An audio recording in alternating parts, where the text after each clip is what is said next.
back. I now recognize the young lady from Texas, Ms. Johnson, for 5 minutes of questions. Thank you so much, Mr. Chairman. I want to begin by echoing the sentiments of my colleagues that violence is never the answer and that we all must hold our own accountable. And we're here today to discuss how violent actions and rhetoric fuels the problems that we're having in this country. And I want to respond to a couple of things because what is striking me is this incredible hypocrisy of this conversation, which is no one in this committee, no one in this Congress condones violence against our law enforcement. No one. At all. And any insinuation that we are encouraging violence against law enforcement is just outrageous and should not be tolerated.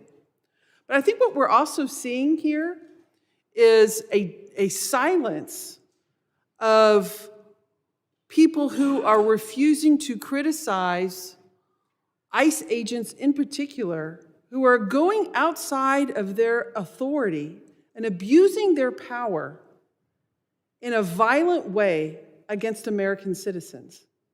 And there is silence on the condemnation of that. I haven't heard anyone in this panel, except for maybe Officer Hodges, criticize that. I think part of the problem is, I am a big fan of Dallas Police Department. I have worked closely with them. I'm so supportive of them. And I agree with the comments that we need to double down to keep our law enforcement safe.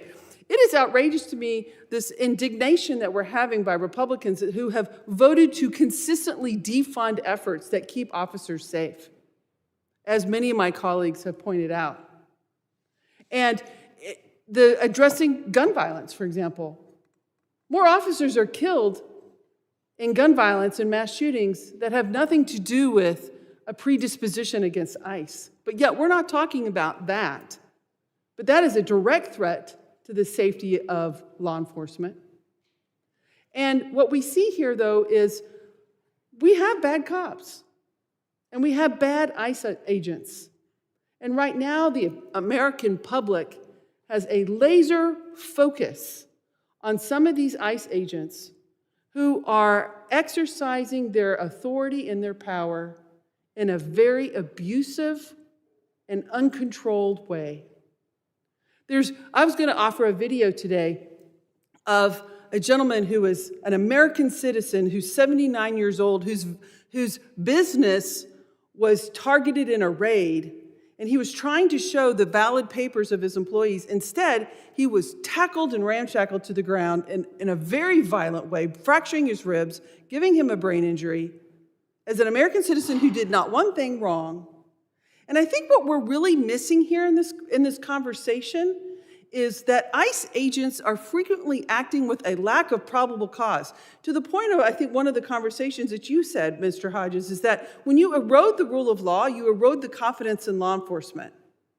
And we've had a complete erosion of the enforcement of probable cause for law enforcement to engage in an arrest and to engage in an activity and an experience with a member of the public.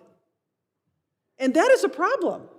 And we have to address that too. And what you're seeing is a public outcry and an outrage.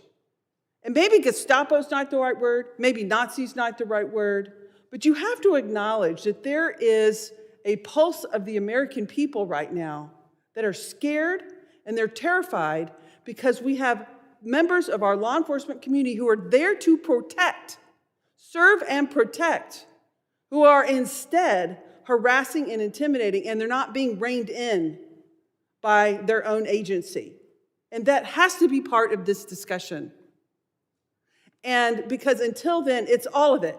The violence is unacceptable. We should never tolerate doxing. We should never tolerate assault on any of our men and women who bravely serve. But at the same time, we can't also allow the rogueness of some of these members who have let this power go too far and abuse it. And that has to be part of this conversation. And unfortunately, I'm out of time, and I must yield back. Gentlelady yields back. I now recognize the gentlelady from South Carolina, Ms. Biggs, for 5 minutes of questions. Thank you for holding this hearing, Chairman